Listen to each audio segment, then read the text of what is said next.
I've often pondered whether there's a world record for the most brazen violation of neighborly boundaries, because if there is, my former HOA president, a woman I'll call Evelyn, might have obliterated it with a sledgehammer. Picture this: my tranquil backyard, a 3-week dream vacation I'd scrimped for years to afford, and a neighborhood's worth of junk turning my property into a makeshift landfill, all under the royal decree of Evelyn herself. The kicker? The audacious public auction I orchestrated to clear it all out. Buckle up, because this tale, set in the sleepy suburbs of Asheville, North Carolina, in the sweltering summer of 2024, is a roller coaster of outrage, hilarity, and sweet, sweet justice. I want to hear your wildest HOA stories in the comments and tell me where you're reading from, because this one's going to leave you speechless. As a freelance cartographer, my days are spent poring over ancient maps and digital archives, a solitary but fulfilling grind that leaves little room for sun-soaked adventures or lively social circles. So my long-awaited Baltic cruise was my grand escape, a 3-week odyssey of Nordic fjords, cobblestone streets, and zero thoughts of HOA newsletters or approved fence heights. I left my cozy 2-story home in Asheville, naively trusting the neighborhood's veneer of civility. My lawn was pristine, my security system armed, and I'd even given Evelyn, our HOA president, a courteous heads-up about my absence. She flashed a smile as warm as a January frost, her eyes glinting behind chic, oversized sunglasses. Evelyn rolled through the neighborhood in a sleek black Range Rover, always draped in designer blazers that probably cost more than my car payment. Her voice could wilt flowers, and she ruled the HOA like a monarch over a particularly obedient court. Little did I know, she was about to anoint my backyard as the community's personal storage unit.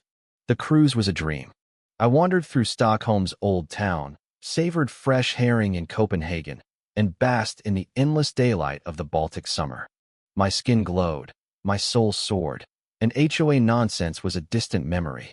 But that bliss evaporated the moment my taxi turned onto my quiet street after a grueling series of flights. From a distance, my backyard looked like a kaleidoscope of chaos shapes and colors clashing against my usually serene flagstone patio. My jet-lagged brain struggled to compute. A prank? A freak storm? As the taxi pulled into my driveway, the nightmare crystallized. My backyard, once a haven of manicured lavender beds and a cozy teak bench, resembled a junkyard crossed with a thrift store. A rusted treadmill leaned against my prized lavender. Soggy cardboard boxes teetered near my fence. A garish orange couch, the kind you'd see curbside with a free sign, squatted on my patio, flanked by mismatched plastic chairs. Broken toys, a deflated kiddie pool, bags reeking of mildew, and a dilapidated birdhouse littered the scene. For a moment, I wondered if I'd given the driver the wrong address. But there was my familiar magnolia tree, my hummingbird feeder half buried under old hubcaps, and my front door mercifully still locked. Rage replaced exhaustion as I paid the driver, my hands shaking. I stood in my driveway, gaping at the audacity. Who would dare? Why? My eyes drifted to Evelyn's pristine, slightly grander house across the street, her Range Rover gleaming smugly. A cold resolve settled in. The Baltic sun felt like a lifetime ago. I circled my property, phone in hand, snapping photos of the invasion, every box, every chair, every insult to my sanctuary. The sheer volume was staggering, a deliberate assault on my private space. Fury knotted my chest, but I clung to a shred of hope that this was a misunderstanding. Maybe a collective brain lapse? Unlikely. Inside, my home smelled faintly of damp cardboard and someone else's regrets. My answering machine blinked, an old relic I still kept. Amid a cheery message from my brother, there was Evelyn's voice, dripping with condescension. Hello, dear. Just a quick note. While you were off, we had a community storage crunch. Some folks needed a spot for their spring cleaning, and your spacious backyard seemed like the perfect, underused solution. So convenient. We figured you'd be thrilled to help out. It'll all be gone eventually. Enjoy your trip. My jaw locked. Eventually? Underused solution? Thrilled? The gall was galactic. She hadn't asked, hadn't even pretended to notify me before turning my property into a free-for-all. The message, time-stamped 3 days after I'd left, screamed calculation. This was no emergency, it was a power play. I saved the recording, a smirk tugging at my lips. As a cartographer, I live for details, evidence, and airtight cases. Evelyn saw a quiet map nerd. She was about to meet the steel beneath. My vacation glow was gone, replaced by a blazing mission. Game on. First, I visited my neighbor, Margaret, a retired schoolteacher with a sharp mind and a knack for staying above HOA fray. She was pruning her rosemary when I approached, her face flickering with sympathy. "Oh, you're back," she said, wiping her hands. I saw the mess. I wanted to do something, but I played Evelyn's voicemail, and Margaret's eyes widened. "She told people it was fine," she whispered. At some ad hoc greening committee meeting, just her and her lackey, Clara, from down the block. "Evelyn declared your yard ideal for community overflow since it was temporarily vacant. She even had a sign-up sheet." Margaret snorted. "She swore you'd approved it, that you were eager to pitch in." Most folks hesitated, but Evelyn's persuasive. I pressed her. "Did anyone push back?" "That new guy, Tom Larson, asked if it was legal." Evelyn shut him down with, "It's about community, Tom, not petty laws." "Are you against community?" Classic Evelyn paint dissent as betrayal. My blood boiled. This wasn't just negligence. It was a coordinated heist. Next, I dove into the HOA's bylaws, a soul-crushing slog of legalese. Hours and several coffees later, I confirmed what I'd suspected. Nothing gave the HOA or Evelyn the right to turn my yard into a communal dump. In fact, the rules explicitly forbade unauthorized storage and nuisances, which this clearly was. Evelyn hadn't bent the rules, she'd pulverized them. A quick call to my old college friend, Rachel, a property lawyer, sealed it. "She did what?" Rachel gasped. "Is she unhinged?" She confirmed my yard was sacrosanct without my consent and urged me to document everything: photos, dates, Evelyn's voicemail. "Build a fortress of evidence," she said. "And don't let her intimidate you." Intimidate me? Evelyn was about to learn her usual tactics were useless here. My plan took shape.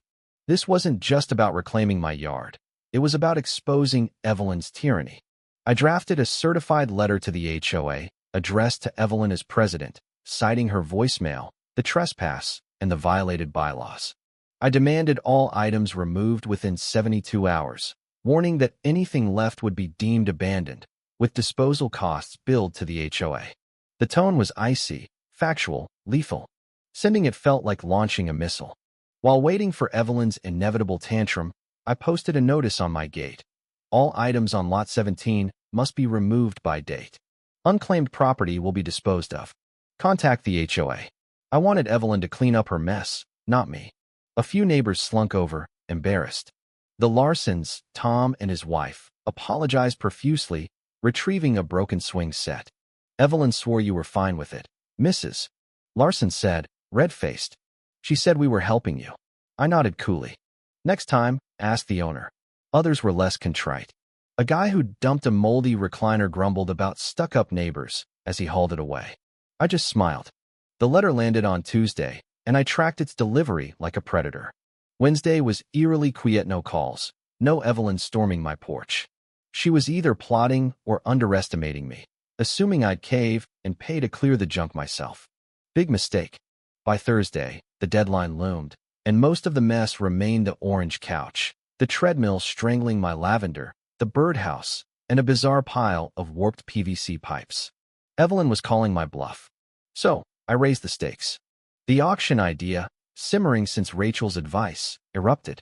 If the HOA wouldn't act, I'd dispose of this abandoned property myself, publicly, legally, and with maximum embarrassment for Evelyn. Research confirmed I was in the clear. Reasonable notice given, deadline ignored, disposal, including sale, permitted. I cataloged every item with brutal honesty: grotesque orange couch, possibly sentient, treadmill, rose bush not included, and designed flyers. Public auction, abandoned goods. Saturday, 10 a.m., Lot 17. Cash only. Proceeds to charity after costs. I plastered them on notice boards, lampposts, and, yes, Evelyn's Range Rover. Online posts and local groups, with photos of the weirder items, sparked a frenzy. An estate sale junkie messaged about a haunted-looking mirror. The neighborhood smelled blood. I called the non-emergency police line, explaining my plan and Evelyn's likely meltdown. The officer chuckled at my couch description and said it sounded civil, but to keep my paperwork tight. Friday, I arranged the junk into lots, my backyard a dystopian showroom. I dusted off an old megaphone from a charity event perfect. Saturday dawned crisp and clear, ideal for a reckoning. By 9:30 a.m., a crowd gathered, neighbors, bargain hunters, even the estate sale guy in a tweed cap. The Larsons flashed supportive grins. Margaret watched from her stoop, smirking. At 9:47, Evelyn's Range Rover screeched up. She stormed out in a scarlet blazer, Clara scurrying behind like a nervous lapdog. Evelyn's face was a storm cloud. "What is this farce?" she snarled, voice low but venomous. "Good morning, Evelyn," I chirped, megaphone in hand. "Welcome to the auction of abandoned goods, as advertised. So glad you're here." Her jaw dropped. "Abandoned? These are community resources." "Sadly," I countered, "after your 72-hour notice expired, they're legally abandoned. My binder's right here if you'd like a look." I gestured to my fortress of evidence: letter, voicemail transcript, photos, bylaws. Clara squeaked, "She's bluffing." Evelyn faltered, eyes darting to the crowd, then the junk she'd greenlit. "This is theft," she sputtered. I raised the megaphone. "It's legal." Notice was given, ignored. "Want to bid for these resources on behalf of their owners?" "I'm listening." The crowd snickered. Evelyn turned puce. The auction kicked off.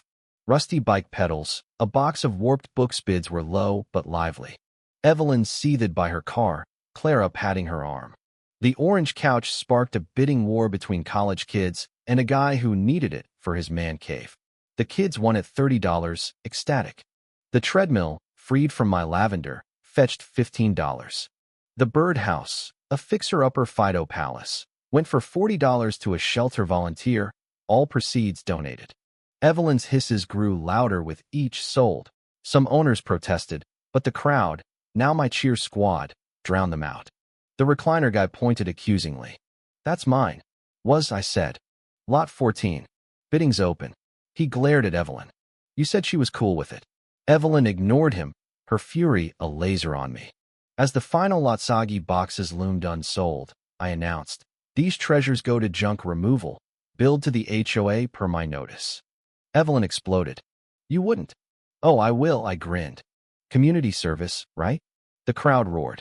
As they dispersed, many high-fived me. Evelyn made her last stand. "This isn't over. You've humiliated this neighborhood." "No," I said, voice steady. "You did that when you treated my property like your playground. Enjoy the consequences." I turned, leaving her fuming, and stepped into my gloriously empty yard. My lavender sighed in relief. The aftermath was delicious.